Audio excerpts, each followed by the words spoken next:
If you're someone who had a difficult childhood and you are struggling with anxiety, depression, addiction, or you keep just getting into shitty, abusive relationships, I hope you'll stick around and listen, because this is something. I was having a conversation with a young lady over the last couple days who had a very difficult childhood. I mean, to say traumatic is an understatement. She's experienced all the kinds of traumas that a child can experience. And she developed some coping mechanisms that sort of got her in a little bit of trouble towards the end of her life, but I mean, to be expected, right? And I picked her up the other night to take her to a hotel, to a safe place, before I could take her to another location. And she was talking to me about the relationships that she had been in, and how, they seemed so great. They seemed like they really loved her. They seemed like they were going to be the nice person. And then they weren't. And then they were abusive. And then she was stuck, and then all these things. And I was like, well, of course that's what you're seeking out. That's what you've experienced. And I just very briefly explained to her that when you're a child, that's the only experience that you know. That's your normal. That's your blueprint for life. That's your blueprint for relationships. And if those relationships that you have in your life, your primary caregivers are abusing you and discarding you and kicking you out and, all of these things, then that's your comfort level. And so when you are seeking partners, you're seeking partners that feel familiar. And that familiarity may be very toxic because that's all you know. But until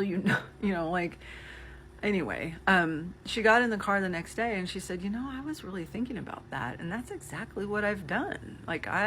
You were talking about the patterns thing, and that's what I'm doing. And I was like, yeah, I mean, it is. And it's not the key to just going, okay, everything's going to be better, but it really is an important thing to understand, because if you do understand it and okay, well, I'm going to, you start talking to somebody or you start thinking about a new relationship, you can be like, well, okay, I'm going to look for the patterns and see the things that feel good and okay to me. And, what's the underlying thing there?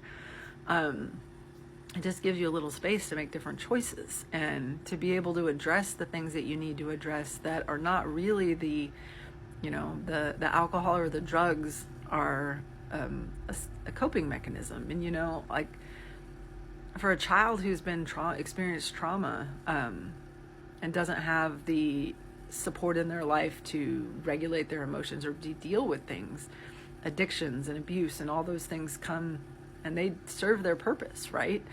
But when you get into adulthood, any of the coping mechanisms that you develop as a child in an unhealthy environment, there's fight, flight, freeze, fawn.